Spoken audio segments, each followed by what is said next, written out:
Nakumpiska ang mahigit 4 na milyong pisong halaga ng shabu mula sa 3 individual sa isinagawang anti-illegal drugs operation ng PNP sa Zamboanga. Ang balita mula kay Patrolwoman Cheryl Gumangan.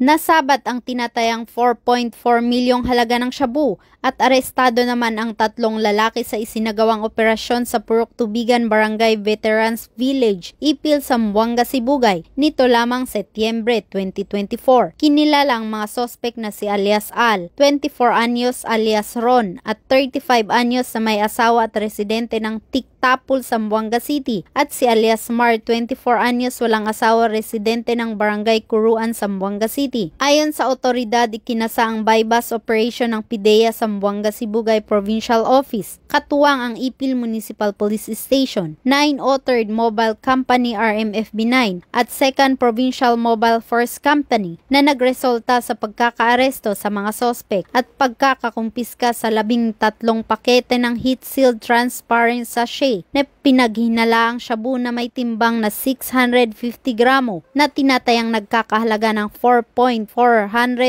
milyong pesos at iba pang kagamitan. Ang nakumpiskang ebidensya ay nasa pangalaga ng PIDEA Regional Office 9 para sa qualitative at quantitative examination at ang naarestong suspect ay dinala sa Ipil Municipal Station para sa dokumentasyon at tamang disposisyon at mahaharap sa kasong paglabag sa Republic Act 9165 o Comprehensive Dangerous Drug Act of 2002. Patuloy ang Zamboanga Sibugay PNP sa mas lalong pinapaigting ng kampanya kontra ilegal na droga upang masiguro ang kaligtasan ng bawat mamamayan.